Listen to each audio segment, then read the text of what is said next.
Hello friends, हम लोग अब शुरू करने वाले हैं टीपीए यानी transfer of property act. Hindi में बात की जाए तो संपत्ति अंतरण अधिनियम की आज की क्लास से हम लोग शुरुआत करने वाले हैं। T10 सीरीज़ हमारी चल रही है। सभी सब्जेक्ट की हम T10 क्लास आपके सामने लेकर आएंगे।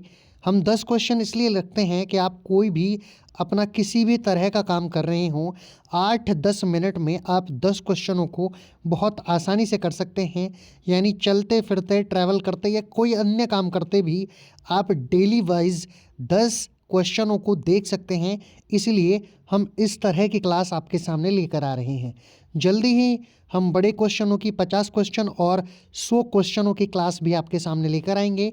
फ़िलहाल तो हम T10 को ही आपके लिए लेकर आ रहे हैं ताकि आपको आसानी हो। तो चलिए आज संपत्ति अंतरण अधिनियम यानी ट्रांसफ़र ऑफ प्रॉपर्टी एक्ट को हम लोग शुरू करते हैं।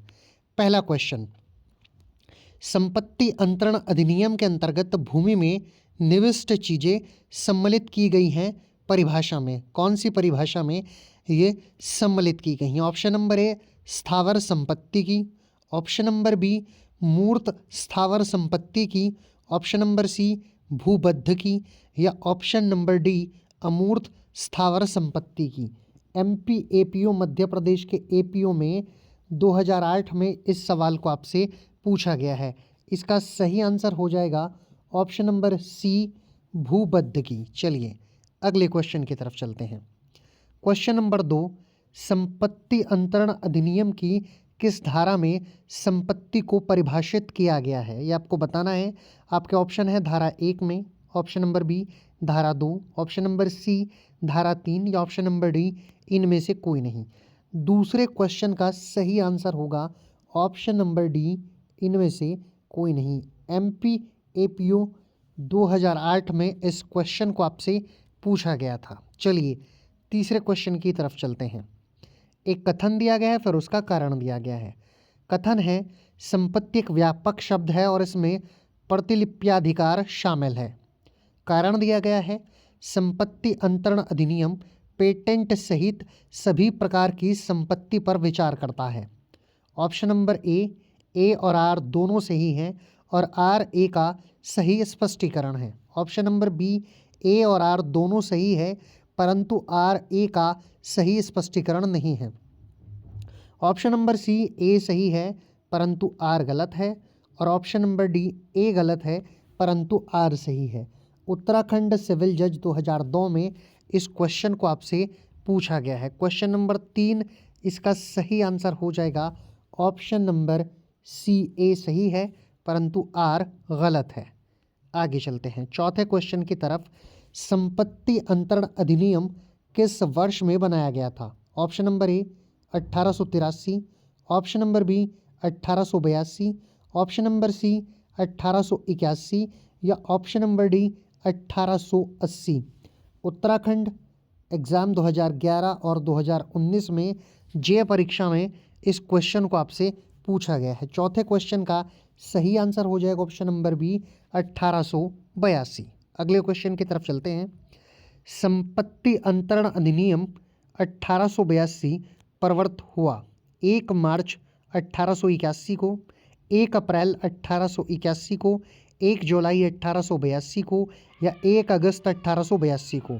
यूपी जेएस एग्ज़ाम 2015 में पूछा गया है। छत्तीसगढ़ सिविल जज 2014 में इस सवाल को आपसे पूछा गया है। BCJ 2013 और यूपी सिविल जज 2013। आप देख सकते हैं इस एक क्वेश्चन को 4 बार आपसे पूछा गया है। तो क्वेश्चन नंबर 5 का सही आंसर होगा ऑप्शन नंबर सी 1 जुलाई 1882 को। अगले क्वेश्चन की तरफ चलते हैं। छठा क्वेश्चन है संपत्ति अंतरण अधिनियम 1882 के अंतर्गत दिया गया शाश्वतता के विरुद्ध नियम किस नियम पर प्रभाव नहीं डालता? ऑप्शन ए हिंदू विधि के, ऑप्शन बी मोमेडन विधि के, ऑप्शन सी क्रिश्चियन विधि के या ऑप्शन नंबर डी उपर्युक्त में से कोई नहीं। बिहार सिविल जज 2016 में इस क्वेश्चन को पूछा गया है जो छठा क्वेश्चन है और इसका सही आंसर होगा ऑप्शन नंबर बी मोमेडन विधि के। आप देख सकते हैं छठा क्वेश्चन जिसका सही आंसर ऑप्शन नंबर बी।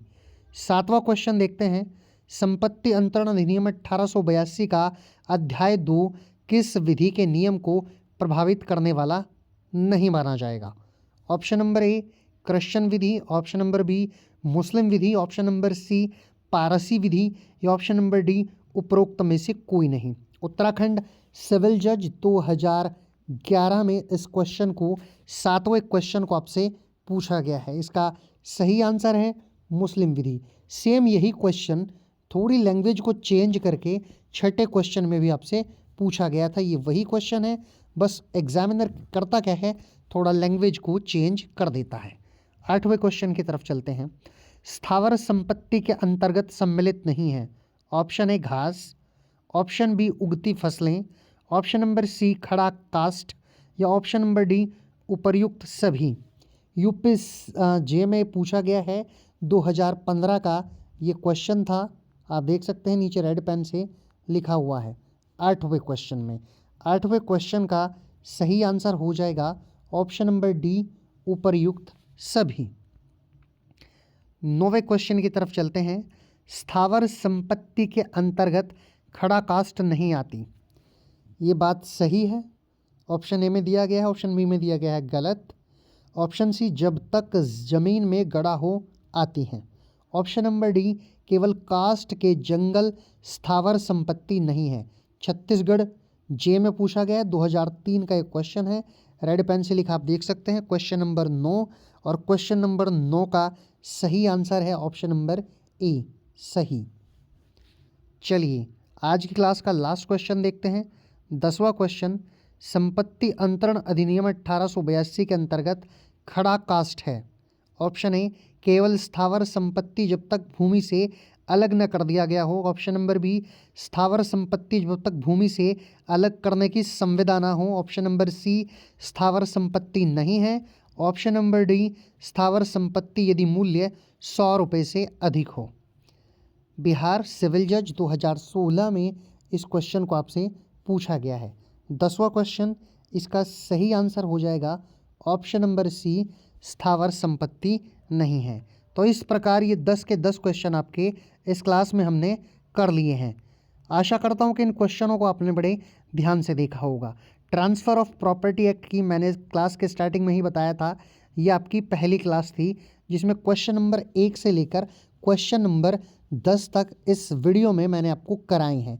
ये 10 के 10 क्वेश्चन इंपॉर्टेंट हैं और इन 10 के 10 क्वेश्चनों को पहले परीक्षाओं में पूछा जा चुका है, इसलिए आप भी इन क्वेश्चनों को बड़े ध्यान से करिएगा। एक एक क्वेश्चन को मैंने वहाँ से ढूंढा है जहाँ जहाँ इन्हें परीक्षाओं में पूछा गया है, ताकि इन क्वेश्चनों की आप प्रैक्टिस कर सकें और आपकी तैयारी बहुत अच्छी हो सके।